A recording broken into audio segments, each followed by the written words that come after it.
예, 저는 오늘 나아만 장군의 치유라는 제목으로 말씀을 전하도록 하겠습니다. 오늘 말씀의 이 배경이 되는 열왕기 하는 원래 열왕기 상, 열왕기 하 이렇게 나누어진 것이 아니라 원래 한 권의 책으로 돼 있었습니다. 이 열왕기는 다윗의 통치 말년으로부터 예루살렘 성이 파괴된 이후 여호야긴이 바벨론 포로에서 풀려나는 이야기로 마무리가 됩니다. 다윗의 통치 말년에 이 왕위 계승을 놓고 치열한 권력 다툼이 벌어졌습니다.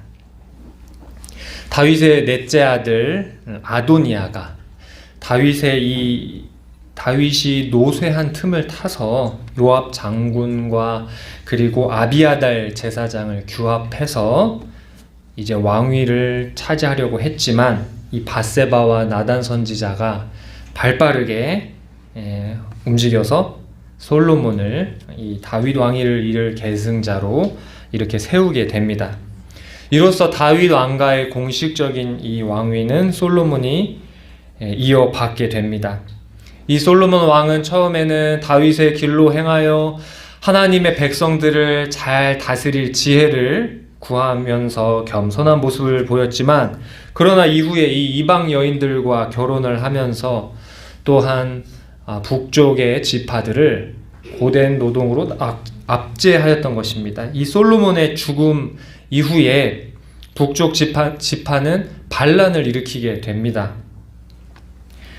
그 반란을 일으키는 수장은 바로 애굽으로 잠시 정치적 그 망명을 갔던 여로보암이라는 이 인물이었습니다. 그리하여서 이 북이스라엘은 여로보암이 왕이 되어 다스리게 됩니다.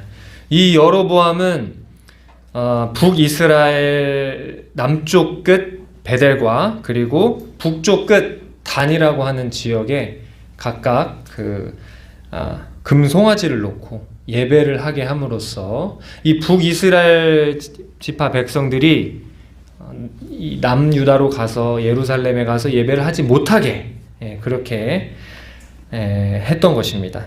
이 분열왕국의 이 역사를 열왕기 저자는 북이스라엘과 남유다를 계속 왔다 갔다 하면서 그렇게 기술을 하고 있습니다. 그러다가 북이스라엘의 호세아 왕 시절에 주전 722년에 북이스라엘이 결국 아수르 왕 디글랏 빌레셀에게 멸망당하게 됩니다. 이로써 이 남유다만이 합법적인 이 이스라엘이라는 그 왕국, 북이스라엘과 남유다의 두 가지 왕국의 영적 계승자가 됩니다. 하지만 이 주전 586년 유다 또한 바벨론에게 정복당하고 그리고 바벨론이라는 머나먼 이국 땅으로 강제 이주를 당하게 됩니다.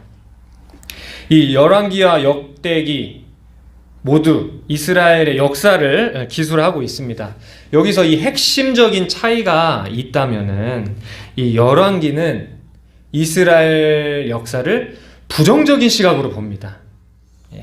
반면에 역대기는 이스라엘 역사를 긍정적인 시각으로 보는 그런 차이가 있습니다. 이 열왕기서는 포로 시기에 완성이 되었습니다. 당시 유다 백성들은 왜 우리가 이렇게 강제 이주를 당하게 되었는가, 이것에 대한 고민과 그리고 그것에 대한 질문을 항상 가지고 있었습니다. 그거에 대한 답으로서 우리 하나님께서는 열왕기서를 통해 이스라엘이 왜 강제 이주를 당하게 되었는가 보여주고 있는 것입니다.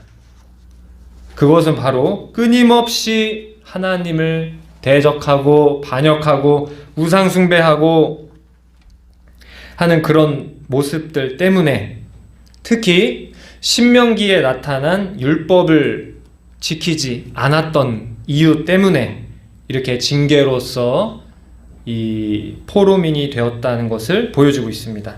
신명기에서 명령하는 내용은 이제 세 가지가 있습니다. 첫째로는 중앙화의 법입니다.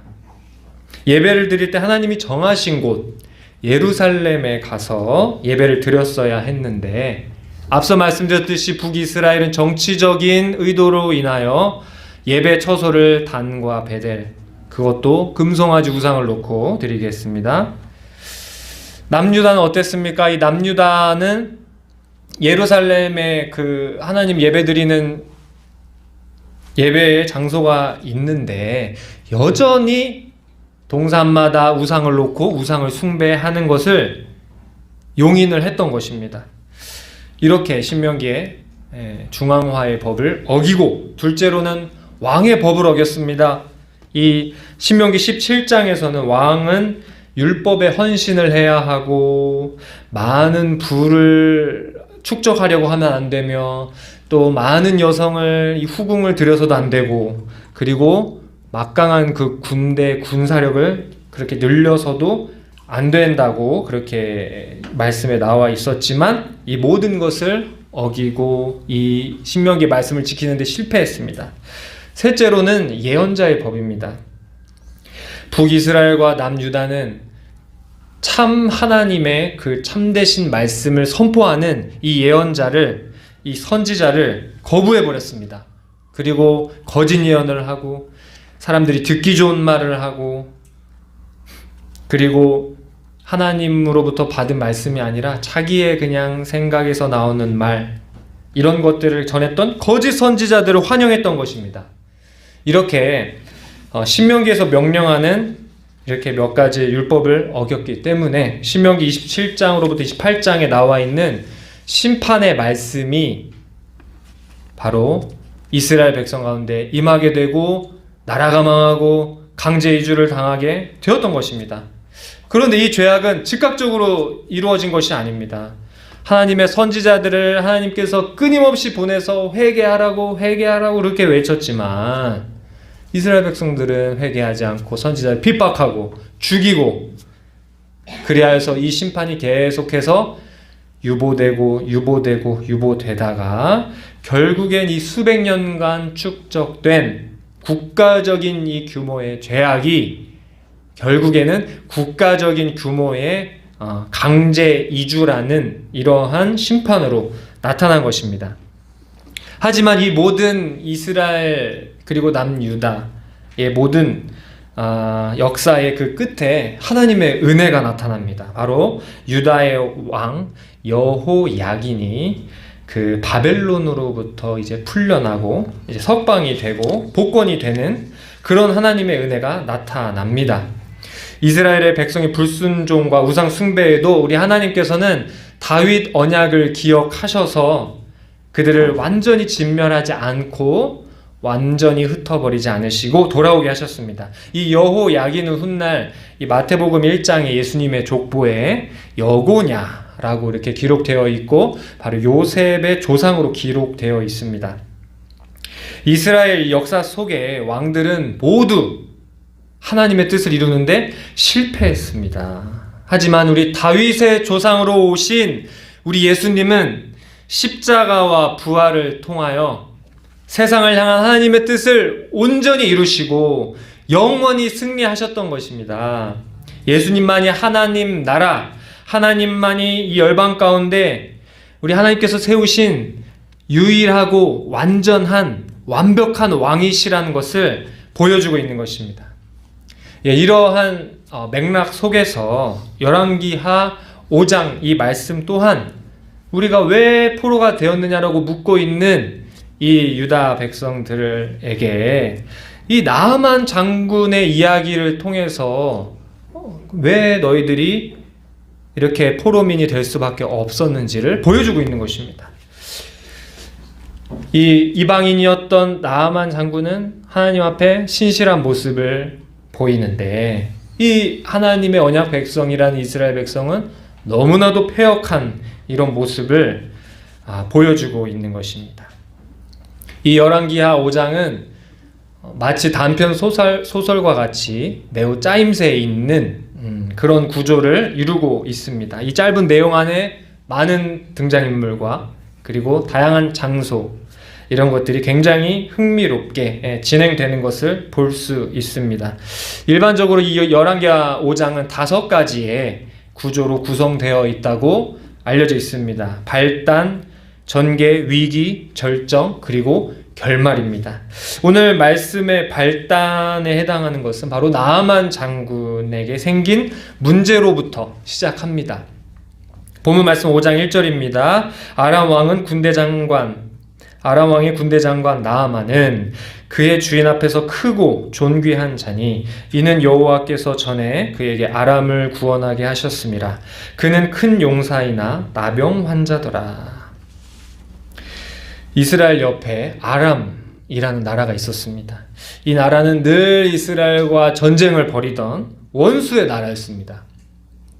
아람이란 나라의 수도는 다메섹이었는데 이 다메섹은 오늘날까지도 시리아의 수도로 남아 있습니다. 이 아람이란 나라는 우상 숭배의 나라이면서도 하나님께서 이스라엘 옆에 세우신 하나님의 징계의 도구의 역할을 했던 그런 나라였습니다. 이 아람이란 나라에 군대 장관이 있었습니다. 이 장군의 이름은 나아만. 뜻은 즐거움이라는 뜻입니다. 이름과 걸맞게 하는 일마다 술술 잘 풀렸던 것 같습니다. 모두가 우러러보고 모두가 자랑스럽게 여기는데 특히 아람의 왕이 귀하게 여기는 그런 군대 장관이었습니다. 그런데 오늘 성경에서는 하나님께서 그를 도와주셔서 아람을 구원하게 하셨다 이렇게 말하고 있습니다. 하나님의 은혜로 사랑받고 존경받는 군대 장관이 된 나아만, 한참 승승장구하면서 잘 나가고 있는데 그만 나병이라는 고약한 병에 걸리고 말았습니다. 본문에서 말한 나병은 악성 피부 질병을 나타냅니다. 이 질병은 전염성의 위험도 있고 영적으로 부정하다고 여겨져서 모든 공식 행사나 어떤 종교의식에서도 배제가 되는 것입니다. 무엇보다도 이것을 고칠 방법이 없는 그런 질병이었던 것입니다. 이런 고약한 질병을 다른 사람도 아닌 아람 나라의 자랑이자 전쟁 영웅인 나아만 장군이 걸려버렸으니 국가적으로도 큰 걱정이 아닐 수가 없었습니다. 왜 나아만 장군은 이렇게 비참한 나병에 걸렸을까요? 우리가 주일 오후마다 배우고 있는 하이델베르크 교리문답의 2번을 보면은 우리 삶의 유일한 위로가 그리스도가 되신다고 나와 있고, 또한 우리 예수님이 주시는 위로를 누리면서 복되게 살고 죽기 위해서 반드시 알아야 하는 것을 말하고 있습니다. 첫째로 내 죄와 비참함이 얼마나 큰지, 둘째로 내 모든 죄와 비참함에서 어떻게 구원받을 수 있는지를 알아야 한다고 말하고 있습니다. 하나님께서는 이 나아만 장군을 비참하게 만드셔서 하나님의 구원의 길로 인도하신 놀라운 섭리가 있던 것입니다. 나아만 장군은 이렇게 자신이 높은 자리에 올라오게 된 것이 하나님의 역사하심인 줄 몰랐습니다. 그저 이방인으로 우상 숭배하고 하나님 백성의 나라 이스라엘 괴롭히고 약탈하는 것을 당연하게 여겼던 것입니다.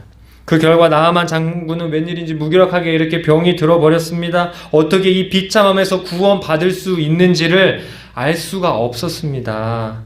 나아만은 이방인이었지만 이 사건은 결국에는 이 나아만이라는 이방 땅에 하나님 백성을 괴롭히던 자가 언약 백성이 되고 하나님을 믿는 예배자가 되는 그러한 결과를 보여줍니다. 이 하나님의 택한 백성이 만난 비참한 상황은 결국에는 그 비참한 상황보다 더 크신 하나님의 사랑과 은혜를 체험하는 계기로 하나님께서 만들어 주시는 것입니다. 하나님께서 나아만 장군이 하나님 앞에서 얼마나 비참한 죄인이요 하나님의 은혜 아니면 살 수 없는 인생인지를 이 나병을 통해서 보여주고 계신 것입니다. 사랑하는 서원교회 성도 여러분, 우리가 사람으로 태어나면 누구나 다 자신의 그 실존의 고민과 문제를 가지고 있습니다. 누구나 다 자기 안에 비참한 부위가 있다는 것입니다. 손가락이 10개가 있으면 한 손가락은 꼭 아픈 인생의 그런 문제들이 있습니다. 높은 지위에 있는 사람은 높은 지위에 있는 대로 고민과 문제가 있는 것입니다. 뉴스에 보면 어떤 기업의 총수는 잠을 잘 수가 없는지, 수면 마취제로 쓰이는 약물을 남용해가지고 뭐 벌금을 내고 이런 것들, 왜 그렇게 잠을 못 자는지, 왜 그렇게 문제가 있겠습니까? 우리 삶에 왜 이렇게 실존의 문제, 이런 것들이 있겠습니까? 이 모든 것이 결국에는 죄로 인한 결과요. 그리고 그 저주와 절망과 그로 인한 불안함, 시험, 환난, 이 모든 것들이 죄의 결과로 오는 것입니다. 오직 참된 위로와 소망이 우리가 주님께 있는 줄로 알아서 힘들 때일수록 우리 죄를 돌아보고 주님께 더 가까이 나아가는 예배자들이 되는 저와 여러분 되시길 소원합니다. 둘째로 우리 나하만 장군이 엘리사를 만나러 가는 과정 중에 어떤 일이 있었습니까? 2절과 3절의 말씀. 전에 아람 사람이 떼를 지어 나가서 이스라엘 땅에서 어린 소녀 하나를 사로잡음에 그가 나아만의 아내에게 수종들더니 그의 여주인에게 이르되 우리 주인이 사마리아에 계신 선지자 앞에 계셨으면 좋겠나이다. 그가 그 나병을 고치리다 하는지라. 전에 이스라엘 땅에 가서 노략질하고 납치해서 데리고 온 여종이 이 나아만 장군의 나병을 사마리아에 있는 엘리사 선지자를 만나면 치료받을 수 있다고 알려온 것입니다. 이 여종은 나아만 장군한테 얘기한 게 아니라 나아만 장군의 여주인에게 얘기했는데 나아만 장군은 번개같이 말씀을 듣고 바로 4절 말씀에 왕에게로 찾아갑니다. 이 소식을 이 왕에게 전했더니 5절 말씀에 보면 아람 왕도 기다렸다는 듯이 아주 이 소식을 기뻐하면서 은 10달란트 그리고 금 6,000개, 의복 10벌 그리고 친서를 직접 써서 이렇게 보내주는 내용이 나옵니다. 여기서 이 은 10달란트 그리고 금 6,000개가 얼마나 되는지 찾아보았더니 은 10달란트는 키로수로 340kg라고 합니다. 그리고 금 6,000개는 68kg. 와, 예. 그런데 이 은 340kg를 제가 은하고 금을 지금 한국 금거래소 막 이런 데 찾아봐서 제가 시세가 어떻게 되는지 알아봤습니다. 했더니 은 10달란트는 3억 4천만 원. 와. 금 6,000개는 62억. 와, 세상에. 야, 우리 그 나아만 장군의 병을 고치려고 이 왕이 엄청나게 국고를 열어가지고 이렇게 보내는 것을 볼 수 있습니다. 와, 여기까지는 이 말씀의 전개 속도가 너무나도 빠릅니다. 나병에 걸리고 엘리사 선지자 소식을 듣고 왕에게 허락을 받고 하는 이 모든 과정 속에서 단 한 차례의 지체도 없고 숨가쁘게 진행되고 있습니다. 나아만 장군을 이스라엘에 보내어 병을 고치게 하는 것이 얼마나 숨가쁘게 진행이 되었냐면 이 아람 왕이 나아만 장군의 말을 자세히 듣고 엘리사를 만나게 해주셔서 고치게 해주세요 이렇게 친서를 쓴 것이 아니라 왕이 나병을 고치게 해주십시오 이렇게 하고 글을 쓴 겁니다. 이때 당시에는 병의 치료를 위해서 외국으로 다른 왕에게 그렇게 보내는 경우가 많았다고 합니다. 바벨론이라는 나라는 악령을 쫓는 것으로 유명했었고 애굽의 의사들은 이 눈병을 잘 치료했다고 그렇게 전해지고 있습니다. 저희 아버지가 네팔에서 선교를 하고 계시는데 건축 일을 하면서 선교의 일을 하고 계십니다. 근데 이번에 건축을 하게 된 그 주인분이 네팔 분이신데 한국에서 돈을 많이 버셔서 네팔에서 뷰티 비즈니스를 하시면서 아주 또 사업적으로도 성공을 하셨나 봅니다. 그런데 이분의 딸을 한국 강남으로 보낸다는 겁니다. 그래서 강남으로 왜 무슨 일로 이렇게 보내나 했더니 눈을 더 예쁘게 크게 만들려고 강남으로 보낸다고 합니다. 참 우리나라 이 강남의 이 성형 기술이 아주 세계적으로 유명한가 봅니다. 이렇게 당시에 모든 나라들은 왕 곁에 유능한 의사들을 둬서 했었기에 아람 왕도 그냥 그렇게 생각하고 어련히 왕 곁에 엘리사 선지자가 있을 것으로 생각을 하고 그렇게 친서를 보냈던 것입니다. 이 친서를 받은 이스라엘 왕의 반응은 어떻습니까? 아람 왕이 전쟁을 일으키를 구실로 삼는 줄 알고 벌벌 떨면서 두려워 걱정이 가득해졌습니다. 7절 하반절입니다. 내가 사람을 죽이고 살리는 하나님이냐? 그가 어찌하여 사람을 내게로 보내 나병을 고치라고 하느냐? 이스라엘 왕은 사람을 죽이고 살리는 능력이 하나님에게 있다는 것을 고백하면서도 치유의 기적이 선지자를 통해서 나타날 것을 전혀 생각하지 못하고 있는 것입니다. 언약 백성의 수장이라는 사람이 이렇게 한심한 믿음을 가지고 있는 것입니다. 사랑하는 우리 성은교회 성도 여러분, 때로는 이와 같이 언약 백성이고 성도라고 하면서도 제일 믿음이 없을 수가 있는 것입니다. 하나님을 모르는 불신자들은 하나님 믿는 사람이라면 뭔가 다를 거라 기대하는데 평생을 신앙생활했다는 성도들이 하나님에 대한 믿음이 불신자보다 못할 수도 있다는 것입니다.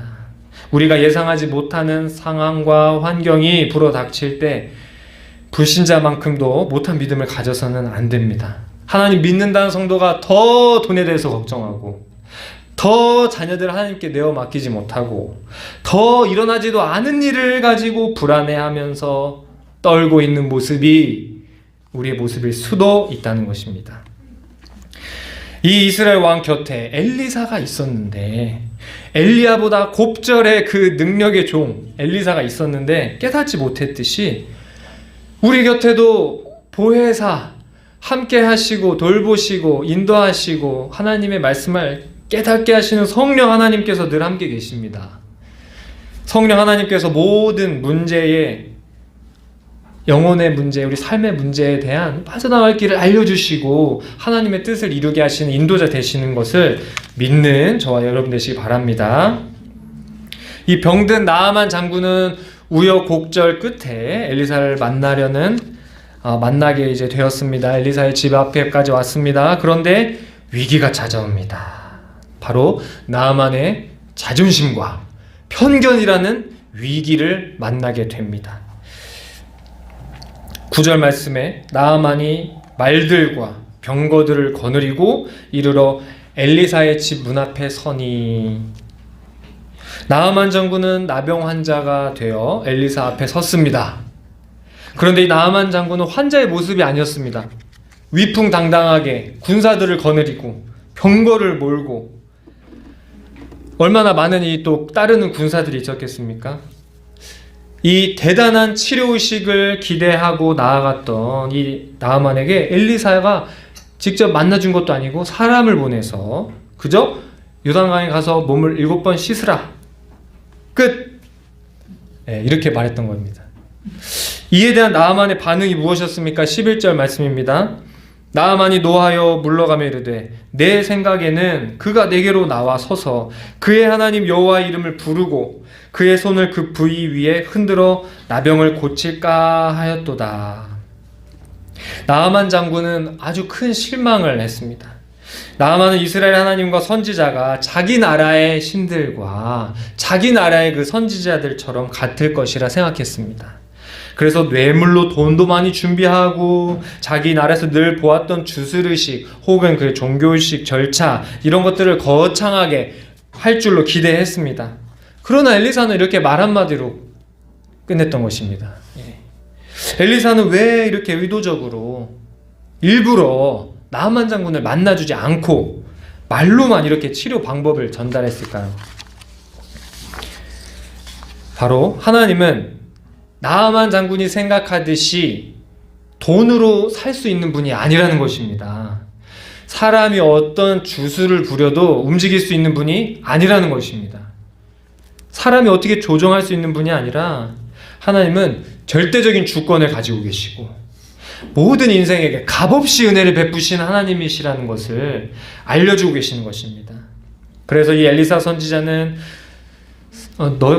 이 나아만을 보고 네가 낫기 위해서는 너의 사람의 행위와 노력이 필요한 것이 아니고 바로 하나님의 주권적인 은혜가 필요하다라고 라고 보여주고 있는 것입니다. 그리고 그 은혜를 너는 믿고 순종하라 라는 이런 뜻이 담겨 있는 것입니다.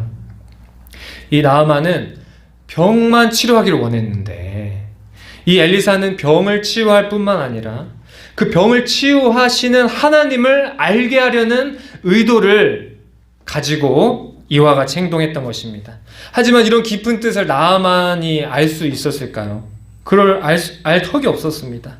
이 나아만의 나라 아람 땅에는 다메섹에 있는 황금강이라고 불리는 아름답고 그리고 땅을 비옥하게 해주는 그런 강이 있었습니다.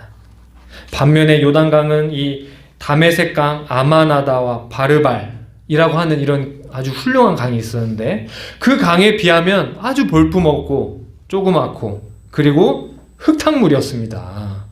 나아만은 이렇게 생각했을 겁니다. 내가 내 나름대로 최고의 이 예우를 갖췄는데 나한테 이런 대접을 하다니 나는 할 만큼 했다. 이만하면 됐다. 하고 생각했을 수 있습니다. 분노에 가득 차서 떠나버리려는 이 나아만을 또 가지 못하게 막아서는 사람들이 있었습니다. 13절입니다. 그의 종들이 나와서 말하 이르되 내 아버지여 선지자가 당신에게 큰 일을 행하라 말하였다면 행하지 아니하였으리까 하물며 당신의 이르기를 씻어 깨끗하게 하라 함이리까 하니 먼저는 이 히브리어 중의 권유를 듣고 이스라엘에 와서 엘리사에게 왔는데 엘리사의 처방에 실망하며 화내며 떠나려고 하니 이번에는 종들이 그보다 더 어려운 일 시켜도 했을 텐데 그 간단한 거 왜 안 하시냐고 이렇게 설득을 한 것입니다. 이 불치병인 나병에 걸려서 외국 땅 이스라엘 땅까지 고생해서 온 나아만은 하마터면 자신의 자존심과 또 국가적인 자존심이 상한다고 또 자신의 기대와 소망이 다르다고 해서 나병을 치유받고 구원받을 기회를 하마터면 영원히 놓칠 뻔했습니다. 하지만 이 나아만은 들을 귀가 있는 사람이었습니다. 단순히 귀가 얇아서 사람들의 말에 줏대 없이 그렇게 흔들리는 것이 아니라 진정으로 영적인 복을 받을 귀가 있던 사람이었던 것입니다. 또한 이 나아만은 즉각 순종한 사람이었습니다. 단순히 듣고 알고 끝나는 것이 아니라 비록 말씀에 대한 지식이 많이 없는 이방인일지라도 자신이 아는 만큼은 최선을 다했던 것입니다. 때로는 기대와 예상이 빗나간다고 해도 그 너머에 있는 하나님의 뜻을 기대해 보는 조그만 믿음이라도 있었던 것입니다. 이 모든 것을 나아만이 타고난 성품이 좋아서 영적으로 밝은 사람이라서 가능했겠습니까? 아닙니다. 이 모든 것은 하나님의 은혜로 이루어진 것입니다. 사랑하는 성교회 성도 여러분, 우리를 하나님께서 복음을 듣게 하시고 복음에 순종하고 행동하게 하시고 또 이렇게 수요예배 우리 공예배로 모이게 하시고 이 자리에서 이렇게 말씀을 듣게 하시고 하는 모든 것들이 다 은혜인 것입니다. 나의 성품이 순종적이어서가 아니고 내가 영적에 유별난 관심이 있어서가 아닙니다. 하나님께서 우리 마음을 선한 것, 영적인 것에 관심을 갖고 그것의 가치를 두게 하신 것입니다. 오늘 이 저녁에도 이렇게 말씀으로 은혜를 나눌 수 있게 하신 것입니다. 이 모든 현상의 근원에 바로 하나님의 은혜가 있다는 것을 우리가 항상 기억해야 될 줄로 믿습니다. 이제 드디어 이 모든 여정의 절정에 다다랐습니다. 14절 말씀입니다. 나아만이 이에 내려가서 하나님의 사람의 말대로 요단강에 7번 몸을 잠그니 그의 살이 어린아이의 살같이 회복되어 깨끗하게 되었더라. 종들의 권유에 나아만은 그래 한번 순종해 보자 하고 마음을 먹고 행동에 옮겼습니다. 크고 존귀한 자로 여겨지던 나아만, 큰 용사로 여겨지던 나아만, 왕의 총애를 받던 나아만, 어딜 가든 군사를 거느리던 군대 장관 나아만, 그 나아만이 이제는 병이 들자 아무짝에도 쓸모가 없습니다. 그런 명예도 소용이 없고 왕의 총애도 소용이 없습니다. 모든 명예와 자존심 다 필요 없습니다. 이제 그냥 홀몸이 되었습니다. 이제 나아만에게 있는 것은 오직 하나님의 말씀밖에 없었던 것입니다. 자기에게 합당한 대우를 안 해준다고 열을 내고 성을 내며 아람으로 다시 올라가려던 나아만은 이제 요단강으로 내려갑니다. 겸손해진 것입니다. 겸손해졌을 뿐만 아니라 철저히 말씀에 순종했습니다. 엘리사는 요단강의 물에 씻으라고 했는데 이 나아만은 아예 물에 잠궈버렸습니다. 몸을. 이 나아만의 철저한 순종에 그리고 하나님은 이 나아만의 철저한 순종에 하나님 응답하셔서 철저하게 응답하셨습니다. 어떻게 응답하셨습니까? 그 피부가 예전과 같이 나아졌다라고 나와 있는 게 아니라 어린아이 살갗같이 됐다라고 성경에서 말하고 있습니다. 이제 나아만은 여호와가 참 하나님이심을 알게 되었습니다. 이스라엘은 왕으로부터 백성들까지 우상 숭배하고 회개하라고 외치는 선지자의 그 말씀을 외면했지만 병든 그리고 이방인이었던 이 나아만은 그 어두운 시대에 이와 같이 위대한 신앙 고백을 하고 있는 것입니다. 15절 말씀입니다. 내가 이제 이스라엘 외에는 온 천하에 신이 없는 줄을 아나이다. 우리 하나님께서는 나아만에게 육신의 치유뿐만 아니라 영혼의 구원까지 이렇게 허락하신 이 사건이 바로 나아만의 치유 사건이었습니다. 이 나아만의 치유 사건이 보여준 하나님의 뜻이 무엇이냐? 바로 오직 하나님만이 열방의 소망이 되신다는 것입니다. 누가복음 4장 27절에 예수님은 이렇게 말씀하셨습니다. 나아만을 언급하시면서 또 선지자 엘리사 때에 이스라엘에 많은 나병 환자가 있었으되 그 중 한 사람도 깨끗함을 얻지 못하고 오직 수리아 사람 나아만 뿐이었느니라. 나아만의 치유 사건은 그 시대에 하나님의 은혜를 크게 경험하고도 하나님을 배척한 이스라엘 백성을 크게 책망하고 있는 것입니다. 예수님도 엘리야와 엘리사 선지자처럼 환영받지 못하고 배척당했던 이 이스라엘 사람들에게 나아만의 이야기를 들어서 이들을 책망하고 계시는 것입니다. 나아만의 신앙 고백은 유일하신 참 하나님을 버리고 구원할 수 없는 이방신들을 섬겼던 이스라엘 백성들을 정죄하고 있는 것입니다. 사랑하는 성교회 성도 여러분, 이제 결론입니다. 이 말씀을 받는 성도로서 우리가 어떻게 살아야겠습니까? 먼저 우리 하나님께서 나아만의 치유 사건을 통해서 이스라엘 백성의 죄를 드러내듯이 우리의 불신앙의 죄를 알아야 합니다.